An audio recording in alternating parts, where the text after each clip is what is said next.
Dulu nak beli kena pergi kedai, sekarang tak perlu pergi kedai. Kedai main rumah kita.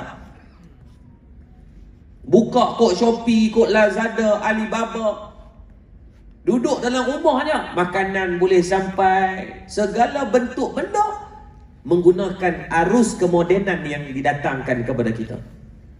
Maka termasuk juga dari segi unsur perniagaan. Bila unsur perniagaan di online kan, maka tidak dinafikan juga wujudnya unsur penipuan juga banyak dengan jalan online. Tengok hari ni, Allahu Rabbi, yang Nabi sebut dalam hadis yang lain, hadis yang ke-8 dalam kitab yang sama. Nabi kata apa? Sayusibu ummati daul umami, umat aku nanti akan tertimpa dengan penyakit-penyakit umat terdahulu. Al-asharu wal bataru wat takasur wat tanajush fid dunya wat tabakhut wat tahasud hatta yakuna al-bakhyu. Nabi kata umat aku nanti mereka akan terkena dengan penyakit yang terlalu banyak berseronok, yang pulun duk cari harta benda dan mencari harta benda sehingga kan tidak mereka menghiraukan yang mana yang haram dan yang mana yang halal. Mereka akan mula untuk menghalalkan perkara yang haram dan mereka akan mengharamkan benda yang halal. Cuba tengok iklan-iklan yang keluar hari ni. Iklan pelaburan kan, yang tipu tu cukup banyak. PDRN keluarkan angka penipuan dari segi komersial punya jenayah. Dalam tempoh 2020 hingga 2022 awal kuarter hari itu saja mencecah lebih daripada 60,000 penipuan atas talian. Yang duk telefon kan ni, puan sekian-sekian kau ni ada kami daripada pegawai LHDN, nak maklum sekian-sekian kita pendengar terkejut beruk terus. LHDN apa benda aku pencen 10 tahun dah ni. Dak, dia kata atas nama makcik ada ni ada tunggakan dia ni cukai lagi 19,200. Kita kata saya pencen 5 tahun. Tu dah ada orang guna nama. Tak apa, kami akan sambungkan terus dengan Sajen Hasan daripada balai ni apa semua. Kita pun kawan tu pun main buat cengeng boleh ni. Saya dah saja sekian-sekian ni. Makcik ni ada buat jenayah apa ni? Makcik nak kami ambil kat rumah kau. Makcik tu berselok meloreh kat rumah. Takut kena tangkap apa je nak tidur dalam balai sebelum raja pula dia kata. Dalam tuan-tuan nak kena tipu macam tu. Pelaburan masuk 350, lepas tu sat lagi dalam sebulan dia kata my passive income 300, cukup setahun tempoh matang, matured investment dia kata boleh dapat 3,500. Modal 350 dapat bukan 100%, 1000%. Dulu main dia Mekah Fund, pernah dengar tak? Tok Belagak kan? Pada Mekah dia tok belagak, dia belagak betul, hak kita kena mohon. Tak ada istilah cepat kaya dan tidak ada pelaburan yang jaminan confirm untung. Kalaulah mana-mana instrumen kewangan yang mengatakan confirm untung, maka tidak patuh syariah. Saya ulang ni. Kalaulah ada mana-mana pelaburan ataupun instrumen kewangan yang mendakwa bahawasanya confirm untung, maka tidak patuh syariah. Kerana muamalat Islam itu meletakkan bahawasanya setiap perniagaan pelaburan ada untung rugi dan risikonya. Ni saya boleh pergi buat jaminan tu. Oi jangan, tidak patuh syariah sekali. Tu yang banyak dah kena scam, kena tipu, dan hari ni orang ambil kesempatan tu. Sahabat saya baru ni saya tanya dia kerja di bank bahagian scammer ni. Yang duk tracking untuk scammer-scammer, amla dan sebagainya. Dia kata yang paling teruk seorang pencen cikgu, dia grade tinggi juga, grade 54 kot dia pencen. So dapat hampir lebih dari setengah juta duit persaraan tu. Dia kata ustaz, habis 600,000 habis macam tu ya, sebabkan pelaburan. Li duk main pula ni pelaburan, kena boleh leverage 10 kali ganda. Maka hati-hati, saya tak berani kata betul-betul ataupun tidak, tapi lebih baik kita go kepada benda yang hakiki lah. Tuan suruh tamak lah, masuk 300 nak leverage kepada 3,000, modal 300 pergi kepada 3,000. Baik, kalau itu yang digunakan, kalau patuh syariah sekalipun, maka kena ingat, kita takut-takut dia akan bus. Bila terlalu banyak, bayangkan kalau 3,000 orang masuk dengan kos 3,000 kali dengan 3,000 dah ada berapa? 9 juta. Kalau 9 juta leverage kepada 10 kali bersamaan dengan 90 juta. Kalau 900 juta modal leverage 10 bersama dengan 900 juta sah. Maka lama kelamaan dia akan burst. Bila burst, lari. Kalau emas betul, kita dapat seketul, kita boleh jual dekat mana-mana kedai emas. Tapi bila main dengan emas digital yang tak dapat, tak ada di tangan, hanya boleh dijual kepada syarikat tu, dia sama macam diamond. Tahu-tahu diamond berlian, dia tak boleh dijual simplify kepada mana-mana tempat kecuali dijual kepada diamond juga. Saya pergi di kilang dia di Switzerland, di Netherlands. Saya pergi di kilang ni, saya tanya nilai, dia kata nilai ni hanya ditentukan oleh pasaran kilang diamond sahaja. Kalau maklum saja pergi terpa masuk ke kedai-kedai emas tu, dia pun tak ambil kerana tidak ada nilai pada dia. Lepas tu bila orang tanya ustaz macam mana dengan pelaburan learning yang mereka ambil emas digital, saya kata kalau kamu rasa benda tu nak ni silakan. Kalau tanya saya tak buat lah, sebab saya rasa benda tu tak dapat. Kalau syarikat tu burst, dia lari dengan tu, tuan-tuan nak jual kat mana? Tapi ustaz saya ada sigen, bawa lah sigen tu pelekat kat rumah. Bukan kata salah, tapi berhati-hati sebab Nabi dah bagi amaran dah. Akhir zaman ni orang akan guna ke pelbagai kaedah jalan nak mendapatkan yafidal mal. Harta benda itu akan diguna dengan cara nak perah dengan jalan macam-macam. Politik dengan cara politiknya. Ada orang yang masuk politik semata-mata nak penuhkan poket dia. Satu kes yang dah pun disabit salah. Saya takkan cakap benda tak sabit salah. Yang ni dah sabit salah dah. Dia jadi menteri besar di satu kawasan, dia beli rumah cash puluhan juta. SPRM dah putuskan dia bersalah. Dia bukan di Pulau Pinang, yang tuan-tuan ingat di Pulau Pinang pula, dah. Yang tu masih dalam kes, yang ni dah lama. Dah disabit bersalah, dia cuma bekas doktor gigi. Disabitkan atas amla. Sebab dia tak boleh nak declare duit tu mana-mana, sebab dia beli cash. Doktor gigi siapa banyak sangat dia cabut ni? Sampai rumah cash sampai 6-7 juta. Sabit dia dicas lah bersalah. Dan dia mengaku bersalah. Orang ekonomi menipu dengan cara ekonominya. Orang agama menipu dengan cara agamanya. Baru ni 380 orang stranded dekat KLIA. Kesian dekat Maklong Pak Long tu. Buat kenduri dah habak dah. Dekat rumah ni panggil orang main tolong azan, Pak penyuruh. Lelah tuan-tuan duduk kat airport. Mereka tak bersalah, kesian kat dia. Saya tengok ada yang jual tanah, ada yang guna seumur hidup duit simpanan tu semata-mata pengharapan nak pergi dengan furada. Sebab tabung haji lambat sangat. Bukan lambat tabung haji duk buat tu, tapi kuota dapat 20,000 setahun. Kan tabung haji salah tak, tapi nak buat macam mana? Giliran dia belum sampai dan dia nak pergi juga menggunakan furada. Bukan kata salah furada, kebanyakannya lepas. Tapi yang ni memang dia tipu, bukannya dia cuba usaha. Tiket dia tak pernah isu pun, visa dia tak hantar pun permohonan. Habis duk pergi kat KLIA duk minta mengajak korak dia apa? Visa tu tak dihantar pun untuk permohonan. Memang intentionally untuk tipu orang. Yang kesian dekat siapa? Jemaah. Yang kedua, mutawif. Ustaz-ustaz mutawif tu bukannya tahu pun kata mereka ni nak bohong. Puluhlah ustaz-ustaz ni pun. Pihak syarikat kata, okey ustaz-ustaz himpunkan semua jemaah, maklum kat mereka, kata kena buat khusus haji. 3 bulan mutawif duk pergi turun setiap negeri, duk pergi ajak orang tu nak pergi buat haji. Kalau dia tahu bohong, dia pun tak pergi kan? Sampai hari kejadian, kata flight delay. Hak yang mutawif ni pulun duk pujuk. Ni tak apa, insya-Allah Allah nak bagi pahala sabar. Bukan kata salah mereka duk menenangkan. Sampai dah last memang hambak surrender tepuk dayu tu. Kalau tak tahu lah kalau saya jadi mutawif tu, balik awal. Bukan mereka tak niat bohong orang, memang mereka nak tolong khidmat. Duyufur Rahman, tetamu Allah ni. Memang intention untuk tipu orang. Package umrah haji, banyak nak tipu, banyak. Dakwah secara spesifik. Contohnya dia kata package umrah kami hotel 50 meter berdekatan. Kalau yang 50 meter yang betul-betul adalah betul yang di sekeliling Safwah Tower saja.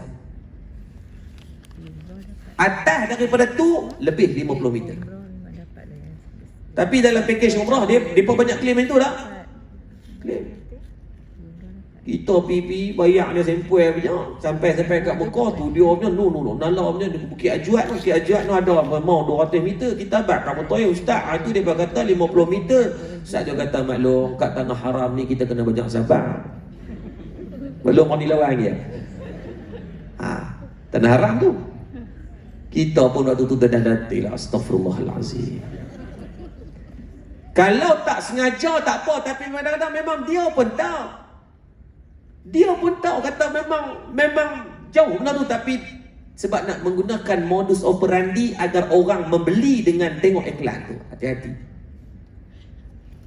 Jual ubat kurih. Oh hai kau guys, saya guna produk ni 3 hari je kurih. Kita tokak 3 tahun haram tak kurih. Maka penipuan demi penipuan ini digunakan untuk apa? Untuk menghalalkan perkara yang haram. Pi pasar pagi tengok. Kalau pi market pasar pagi kan biasa kita nak beli ikan, ayam, sotong dia ada satu pinggan tak. Lepas tu dia ada lagi satu pinggan dia tangkuk ke atas. Biasa tengok tak? Pinggan kat bawah tu kita tahulah objektif dia untuk nak tak mau bagi takkan nak tabur atas meja nampak uduh sangat, maka dia buang pinggan yang tu munasabah. Tapi ada satu lagi pinggan yang transparent, dia akan tekuk naik ke atas dan barang perniagaan itu akan diletak di atas pinggan. Baik, saya nak tanya, apa fungsi pinggan yang kedua tadi? Nak bagi barang nampak banyak. Hakikat barang banyak ke tidak? Tak. Maka adanya qarar ataupun helah dalam muamalah. Dan banyak tak macam ni kita dah tengok? Mungkin tak semua, tapi saya rasa majoriti akan buat macam tu. Dan kebanyakan peniaga kadang-kadang mereka tak ada niat pun nak tipu, tapi dia menjadi budaya.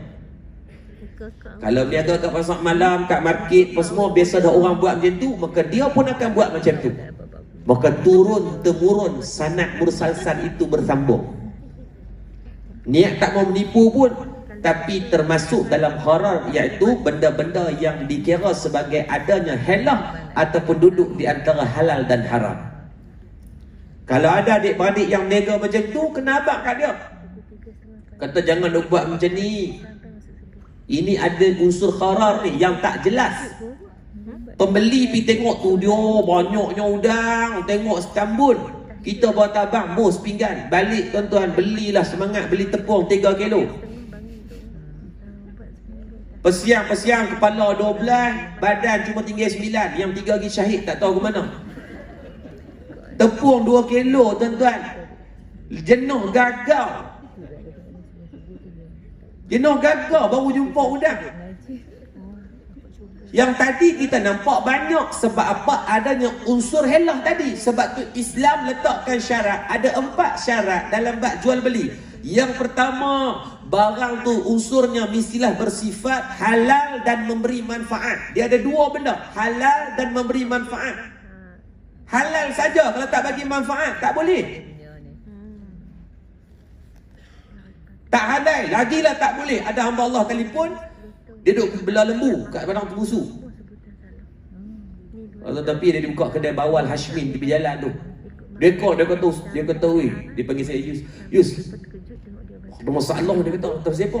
Dia kata lembu dalam kandang lembu aku, dia kata ada babi masuk. Oh, saya kata sudah. Babi itu kecelaruan identiti, tuan-tuan. Kecelaruan identiti. Dia terlupa kata dia babi. Itu kata babi punya babi. Dia masuk tu, biasa masuk nak keluar balik. Tak, dia tak mau beban, tak mau keluar. Halau pun dia bekas. Mungkin dah insaf kot, tak mau jadi khinzir dah. Lepas tu dia kata, nak buat macam mana dia kata ni?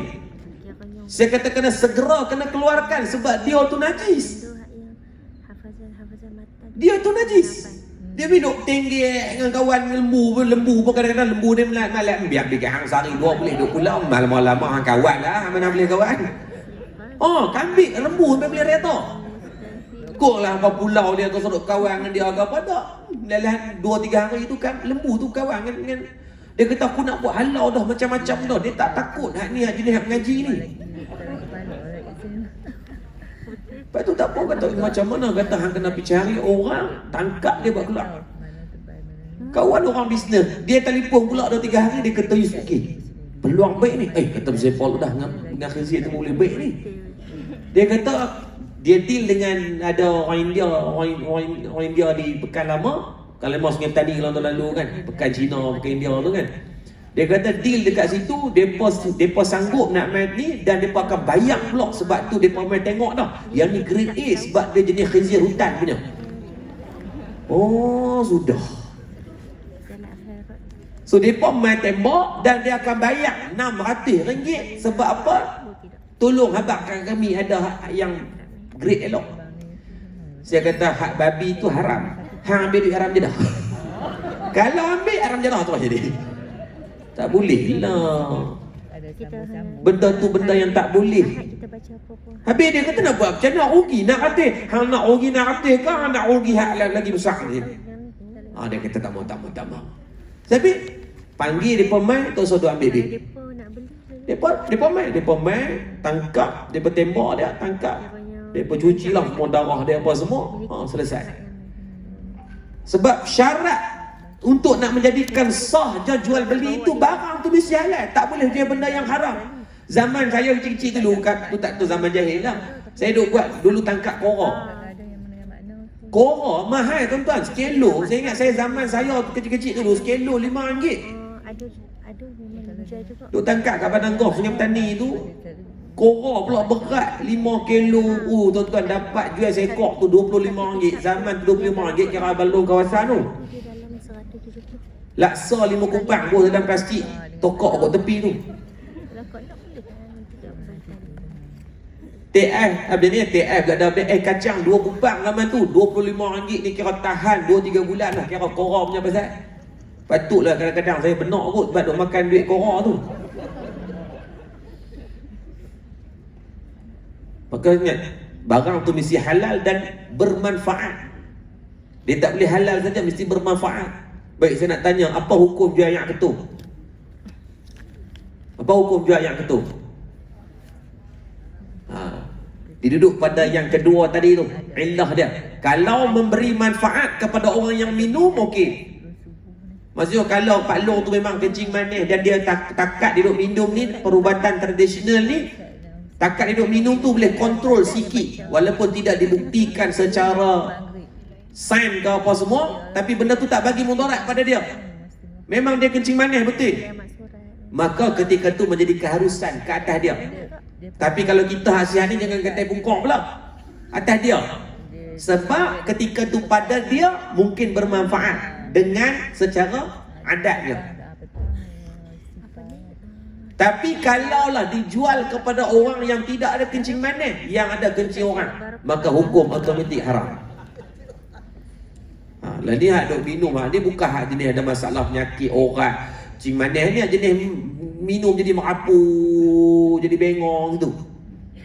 Maka sebab tu kena faham tau, halal bagi manfaat. Yang kedua, lepas beli barang tu, benda tu boleh diserahkan. Yang ketiga, barang tu mesti hak milik. Tak boleh jual barang orang. Jiran kita ada pokok motan, kita sampel punya buah kat Facebook, siapa nak beli buah motan ni, saya jual sekilo RM3. Senang banyak apa. Kita berminta kat jiran, maklum nak buah motan sikit, dia reda akad minta tu untuk kita makan, kita pergi balas lori. Haram hukum dia. Yang keempat, mestilah penjual dan pembeli kena tahu sifat barang. Maka peniaga yang letak macam tadi tu pinggan dan dia alih benda tu, maka syarat yang keempat tidak patuh. Maka sebab tu jual beli itu adanya unsur gharar ataupun perkara yang duduk di antara halal dan haram yang beratnya ke arah benda haram. Dan banyak tak situasi itu? Banyak hari ni. Yang paling moden mereka guna paid review. Tahu paid review? Tuan-tuan ada follower yang ramai, anak tuan-tuan ada follower yang ramai, Instagram, Facebook, TikTok. Maka founder-founder ni akan cari, dia offer Boleh tak buat paid review? Dia bagi produk tu ke anak kita akan cakap, "Hi guys, hari ni I nak komen satu produk, I guna produk ni daripada kecil tau. So produk ni, kalau tuan-tuan tengok kulit I flawless ni sebab produk ni lah. Korok dia tu memang putih. Semok dia putih, trend hitam tengok. Cari model yang dah putih, memang dia boleh cakap. Try cari saya yang tinted ni tengok. Sapu sampai habis, 8 botol tak putih-putih. Maka banyak ada unsur paid review kita tengok hari ni. Banyak. Macam mana nak membolehkan dia untuk jadi paid review? Boleh tak? Boleh. Tapi jangan cakap benda yang kamu tak buat. Sekadar mana cakap benda yang kamu boleh cakap. Assalamualaikum guys, saya nak cerita sikit. Ini ada air mineral. Yang mineral ni 600 ml. Alhamdulillah takat dia minum ni okey lah. Sedap. Tak manis langsung air ni. Tak ada nombor. Dari segi ingredient, barang-barang pun Alhamdulillah saya tengok dia tidak menggunakan benda-benda yang pelik-pelik. Dia ambil air daripada Sungai Kedah. Cerita benda yang betul. Tak sedut umur. Maka bila ada unsur penipuan, yang ni yang Nabi kata yafidul mal, akhir zaman. Dan ingat, ada orang kata, "Ustaz, apa kena mengena makan benda yang haram?" Tuan-tuan ingat, bila makan benda yang haram, itulah cabaran untuk nak menuntut ilmu. Anak-anak dibesarkan makan daripada sumber yang haram ataupun syubhah, maka dia akan memberi kesan yang besar. Sebab Nabi sebut dalam hadis, "Wa an jismihi fima ablahu." Jasad dan tubuh badan ini akan disoal di hadapan Allah pada apa yang kita manfaat dan pada apa yang kita makan untuk menjadikan dia sebagai darah daging. Kalau orang kata tak ada kaitan, ada kaitan halal haram tuan-tuan untuk penuntut ilmu ni. Waktu bila kita tengok hari ni, kalau anak-anak kita mengaji nampak slow sangat tu, bukan sebab dia makan semut, jangan salahkan semut. Kesian kat semut, dipersalahkan dulu, kini dan selamanya. Tuan-tuan duk makan macam-macam, kenapa nak salahkan semut? Tuan-tuan makan burung, makan itik, makan ikan, makan ayam, lelah semut juga menjadi kesalahan bila tuan-tuan kita lambat nak mengapai. Semut tidak berdosa tuan-tuan. Yang dosanya adalah apabila kita memasukkan makanan daripada sumber yang haram. Nabi kata, "La yadkhulul jannah lahmun nabata min haram." Tidak akan masuk ke dalam syurga darah daging yang terbentuk daripada sumber yang haram. Maka sebab tu yang pertama, cabaran yang cukup berat kepada penuntut ilmu akhir zaman ini, apabila berkisarkan sumber pencariannya daripada sumber yang mungkin, daripada sumber yang syubhah ataupun sumber yang haram.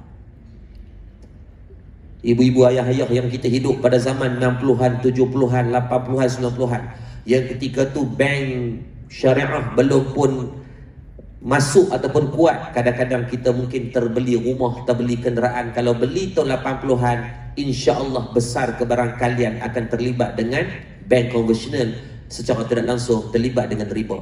Tapi tak apa, zaman tu mungkin kita masih tak tahu, sekarang dah tahu. Maka mulakan dengan menyucikan balik, keluarkan zakat bagi banyak sikit, banyakkan bersedekah, niat balik, ya Allah, tahun 80-an aku beli rumah, ya Allah, yang ketika tu belum ada bank yang patuh syariah Islamic banking macam hari ni, ya Allah. Maka ya Allah, jadikanlah sebahagian harta yang aku keluarkan ni untuk kafarahkan balik, ya Allah, kontra balik yang lama dulu, ya Allah. Sebab bila lambat riba, Allah sebut daripada muka surat yang terakhir suratul Baqarah, satu muka surat tu khas berkaitan ancaman riba saja. Orang yang terlibat dengan riba berperang dengan Allah dan Rasul. Tahun 80-an, 70-an, 90-an, waktu tu Islamic banking belum berkembang macam hari ni. Hari ni semua bank di Malaysia ada Islamic banking. Semua. OCBC ke, HSBC ke, Maybank, telah-telah lah, bank Islam ada Islam lah. Nama dia pun Islam, kalau tak Islam juga tak tahu lah. Tapi yang 40 tahun lepas, 30 tahun lepas, kebanyakan, bukan semua, cuba cek balik lah. Dan tuan lebih tengok benda yang paling basic yang orang ambil mudah, KWSP, lebih daripada 80% pencarum umat Islam yang masih mencarum pada akaun konvensional. KWSP panggil hari tu Imam Buddha Hassan, saya apa semua, dia berkata macam mana nak settle. Saya kata buatlah kempen, invest sikit duit, buat kempen yang berstruktur baik sikit. Ini kempen umur banner buh kat KWSP. Maklum bila lah pergi KWSP. Umur 55 nak buat duit baru pergi. Dia kata kami buat ada kempen pasang banner dekat KWSP punya bangunan. La ilaha illallah. Saya kata upahlah buat video, buat keluar duit sikit agar anak-anak muda ni, kalau majikan tak ambil berat, pakai tak ada. Tu 80%. Bila 80% ni tuan-tuan, mereka duk mencarut, mereka mana tahu majikan carut masuk terus kepada akaun KWSP, kita tak tahu apa dia melabur ke mana sebagainya, tu dia lah buat. Maka tolong pergi cek, takut anak-anak kita pesan, bila anak bagi lagi mesej dia kata, along KWSP, along tukar lagi pada compliance syariah. Kalau tak nak tukar, saya. Makanya Datuk Syekh Rizal kata apa? Yang pertama, ancaman yang berat kepada penuntut ilmu umat akhir zaman ini adalah dari segi harta benda itu daripada mana didapatkannya. Yang kedua, Syekh Rizal menterjemah wataz yang disebut dengan yafidal mal ini juga didatangkan unsur ujian umat akhir zaman adalah melalui teknologi.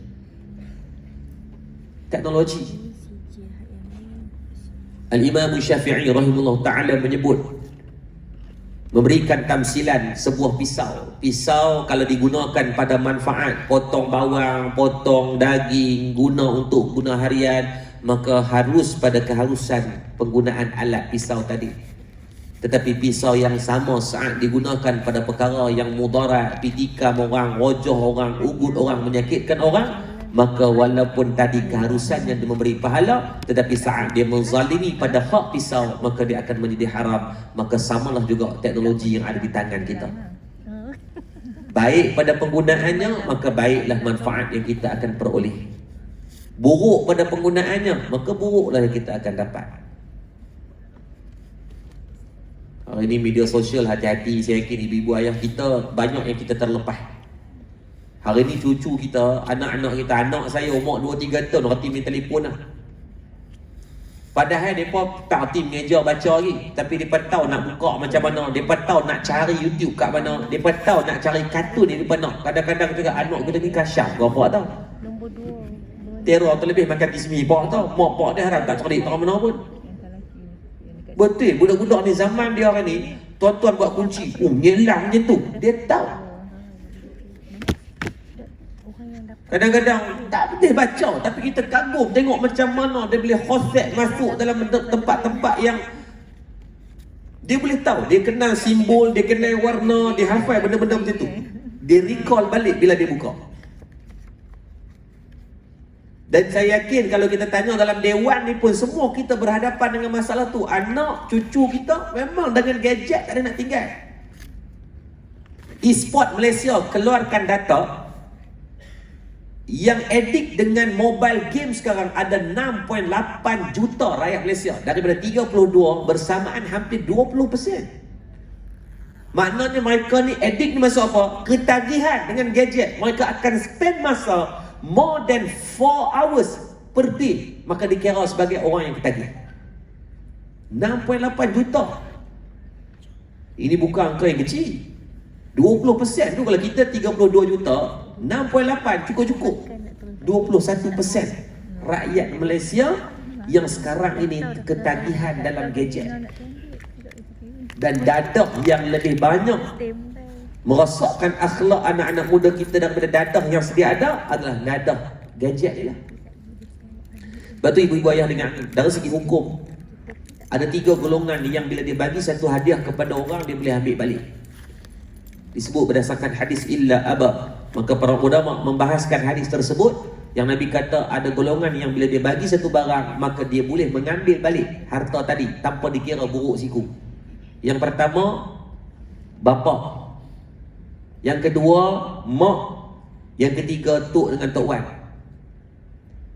Bagi hadiah ke anak, kita boleh ambil balik lah.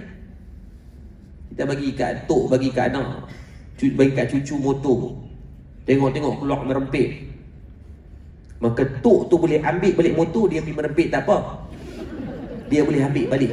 Hukumnya harus, kalau memberi mudarat daripada barang yang kita bagi. Kalau dia kata apa tok buruk siku, bagi siku ke dia, boleh. Orang lain tak boleh. Kita bagi contohnya maklum pergi hantar anak nak minang, anak lelaki kita nak, anak perempuan kita nak pergi minang, kita pergi hantar cincin. Waktu duk cinta ni kira Kalau kentut tu pun tangkap, wangi dia kata. Maka saat mereka berpisah, Allah takdirkan tidak ada jodoh, maka ketika tu hukumnya haram kalau kita minta dan tuntut balik cincin yang kita bagi. Kalau dia nak balik, nak pulangkan balik, tak ada masalah. Dia pun hantar, dia kata, Mak Long ambil baliklah cincin ni. Saya tengok cincin ni teringat muka Mak Long jadi meluat. Dia bagi balik, tak apa. Minta haram. 3 golongan tadi boleh. Tu kita bagi kat cucu kita handphone, tengok-tengok, oi, sampai pukul 12 malam duk bergayut, duk main game apa semua, sampai parik sekolah ke mana apa ke mana. Kita bagi nak memudahkan dia untuk urusan pengajian. Tengok-tengok bagi koin, nampak teruk, boleh ambil balik, tidak ada masalah. Betul kalau cek balik, buat perjanjian dengan anak-anak ni. Saya alhamdulillah isteri lah banyak duk bantu, saya banyak duk keluar, isteri banyak duk tolong. Dengan anak-anak ni kena main tarik tali. Nak halang tak boleh, ni zaman dia. Maka yang pasti kena kontrol.